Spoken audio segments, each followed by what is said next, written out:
나는 어떤 인생을 살고 있나요?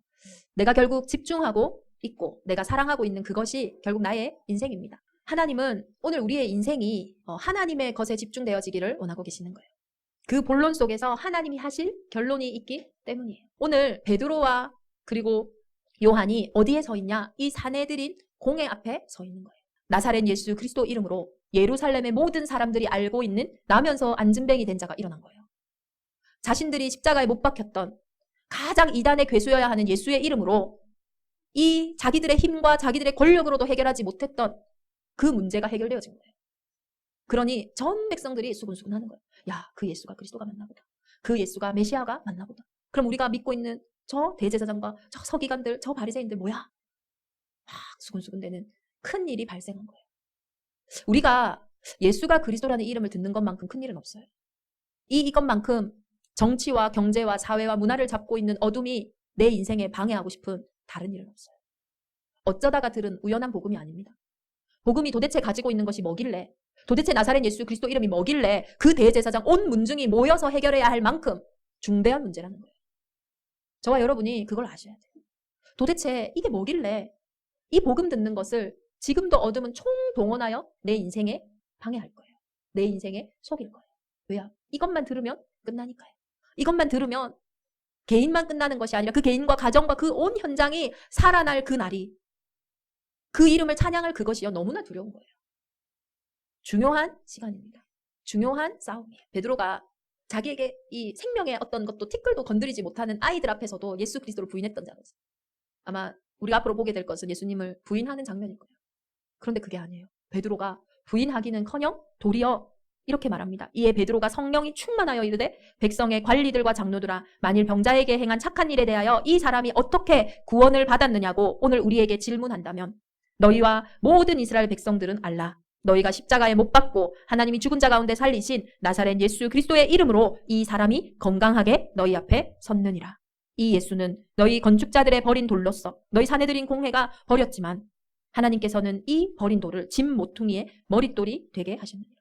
다른 이로서는 구원을 얻을 수 없나니 저나 사람 중에 구원을 받을 만한 다른 이름을 우리에게 주신 일이 없음이라 하였더라. 그 겁쟁이였던, 그 연약했던, 어쩌면은 서러운 인생을 살 수밖에 없었던 그 베드로가 오늘 가장 중요한 본론의 고백을 하는 거예요. 배워서 해결된 문제가 아니라면 안 배우면 해결됩니까? 안 가지면 해결이 됩니까? 안 가지면 안 가지는 대로 안 가져서 배고픈 거예요. 못 배우면 못 배웠기 때문에 못 배운 대로 힘든 거예요. 무언가를 가지고 무언가를 배우고 무언가를 뭔가 한다고 해서 되어지는 그런 문제가 아닙니다. 성경은 이 문제를 창세기 3장에 기록되어 있다 해서 창세기 3장의 문제라고 말하고 있어요. 먹음직하고 보암직하고 탐스러운 것에 속아 물고기가 물의 근본을 떠난 것처럼 우리의 인생이 우리의 근본을 떠나게 된 문제라고 얘기하고 있는 거예요. 근본 문제입니다. 하나님은 인간을요 의식주물로만 만족할 수 있는 육신의 존재로 창조하지 않으셨어요. 영적인 존재로 하나님의 형상으로 창조했어요. 이것이 우리의 근본입니다. 하나님과 관계 맺을 때만 행복하고 만족하고 힘이 있는 상태였어요. 그것으로 의식주는요 되어진, 아니 힘이 있는데요. 내가 하고 있는 일에 힘이 있는데요. 내가 있는 그 문제에 답이 있는데요. 더 이상 어려울 게 없는 거예요. 그런 존재로 우리의 인생을 창조하셨어요. 근데 이 근본의 상태를 떠나게 된 겁니다. 그게 죄예요.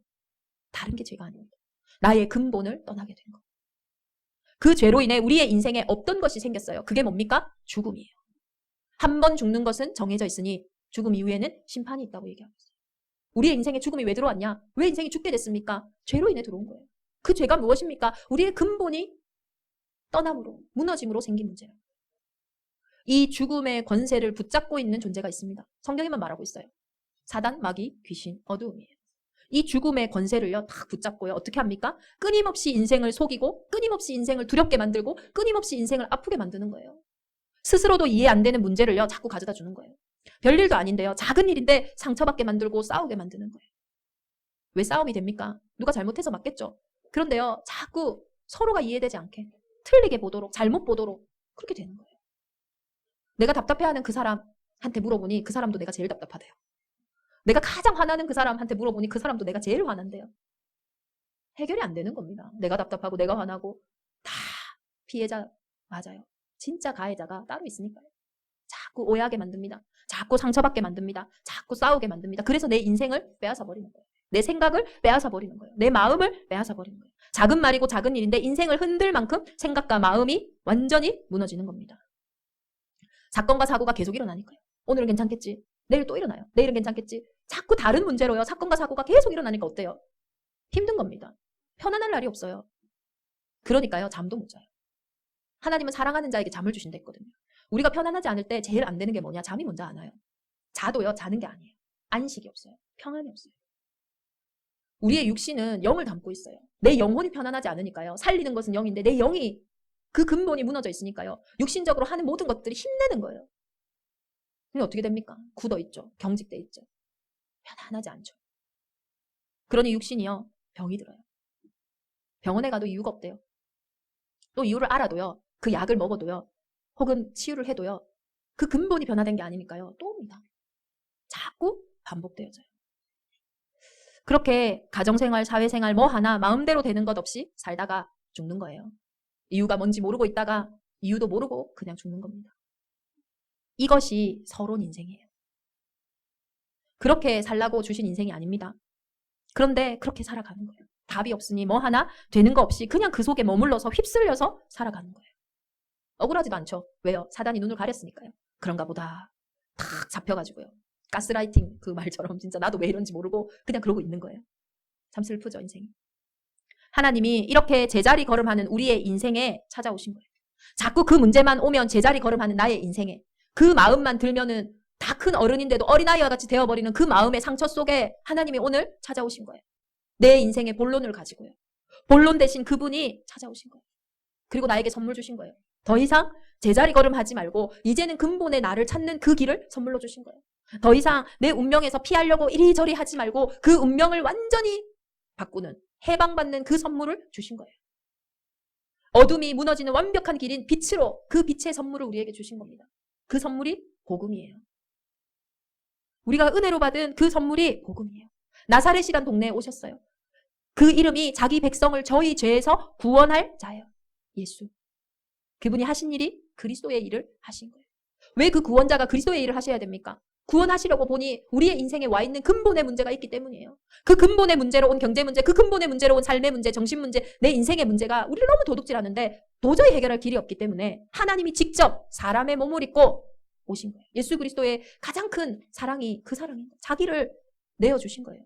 하나님이신데. 그렇게 여자의 후손으로 오셔서 십자가의 죽으심으로 죄와 사망의 법 아래 있던 우리를 생명의 성령의 법으로 완전히 옮기신 거예요. 그래서 구원받았다라는 것은 배경이 달라진 겁니다. 그래서 오늘 예수 그리스도께서 우리에게 그 이름을 본론으로 주신 거예요. 서론의 인생, 먹는 거, 입는 거, 사는 거, 사람, 성공, 그걸로만 매여서 살아갈 수밖에 없는 우리의 인생에 그것은 따라오는 것이고 이제는 그것을 통하여 하나님을 찬양할 수 있는 본론의 이름으로 우리의 인생에 들어오신 거예요.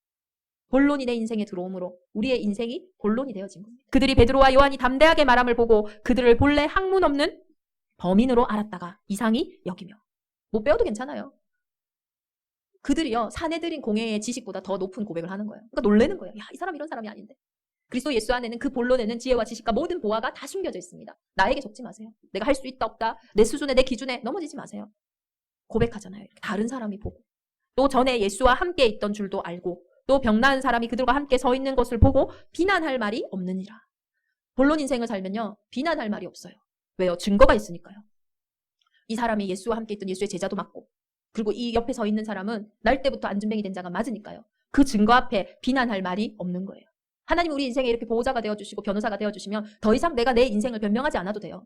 더 이상 내가 내 인생을 어떻게 전전긍긍하지 않아도 됩니다. 비난하지 못할 정도로 증거가 함께하는 인생이 되어지는 거예요. 관리들이 백성들 때문에 그들을 어떻게 처벌할지 방법을 찾지 못하고 다시 위협하여 놓아주었으니 내가 본론을 회복할 때 더 이상 내 인생을 위협할 길을 어둠은 찾지 못합니다. 내가 자꾸 서론에 매여 있으니 위협하지 않아도 무너지는 겁니다. 이는 모든 사람이 그 된 일을 보고 하나님께 영광을 돌림이라 이 표적으로 병 나은 사람이 40여 세나 되었더라. 이번 한 주간 서론의 인생에 제자리 걸음하는 우리의 인생이 이제는 하나님이 내게 주신 본론, 그 복음을 고백함으로 이제는 그 이름의 약속대로 증거가 회복되어진 정말로 예수가 그리스도라는 이 이름이 구원 얻는 유일한 이름이기에 그 어떤 현장에도 구원의 길이 회복되어지고 구원의 능력이 회복되어지고 구원의 치유하심이 회복되어지는 그 결론이 있는 결론 가진 인생들이 되기를 기도합니다.